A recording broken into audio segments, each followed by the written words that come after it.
Ошол техника 3 вариант бар. Birinci вариант азыр калькуляцияны эсептеп,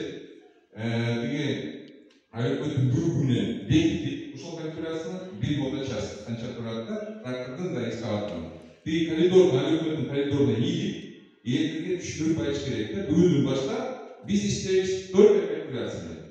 Биздин техника мына гаражда турат, төлөдүн турасына бар иштейт. Бул биринчи вариант. Аэропорттун башчысы айтты, ага макул, эл макул болбойт. Анда экинчи вариант чистый ижара. Ижара без выкупа, жөн эле ижара. Эгерде ошол чистый ижара болсо, анын ижаранын ичинде амортизация болуш керек да, сөзсүз. Минимальный базовая ставка ижаранын бул норма амортизация. Но бирок бул менчикке чыкпайт да, постоянный ижарада болот да.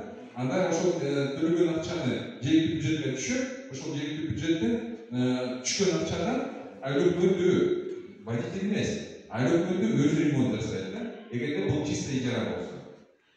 Анан биз сүйлөштүк да, что чистый ижара ага биздин трактористтер барбайт, анткени бул меники эмес деп, эмне үчүн мен ошончо көп акча төлөйм, а бул бирок бул меники эмес болот да. Анда биз үчүнчү вариантты топтодук да. Üçüncü variant bu icra последующий выкупом. Вот мен айткан азыр ижаранын басы, амортизация, бул баары мыйзамда каралган. Бул баары мыйзамда. Бул жөнөкөй эч ким мындай придумать эткен жок. Анткени силердин паспортто жазылган. Мисалы, экскаватордун срогу 8 жыл, трактордун срогу, по-моему, 7 жыл баары каралган. Атайын формулар бар, кантип эсептейт. Текшерүүчү органдар алардын баарын билет. Анан келип именно ошону текшерет. Поэтому без открытого варианта топтодукта ижара с последующим выкупом. То есть, могу тракторист, он өзү кызыкчылыгы болуш керек да. Да, мен төлөп атам, но бирок бул определенный убагында мага менчикке өтөт да. Андан кызыкчылыгы болот да.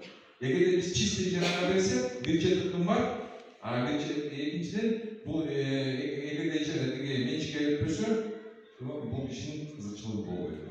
Ошондуктан биз үчүнчү вариантта пока силерге сунуштап атабыз да, үчүнчү вариант.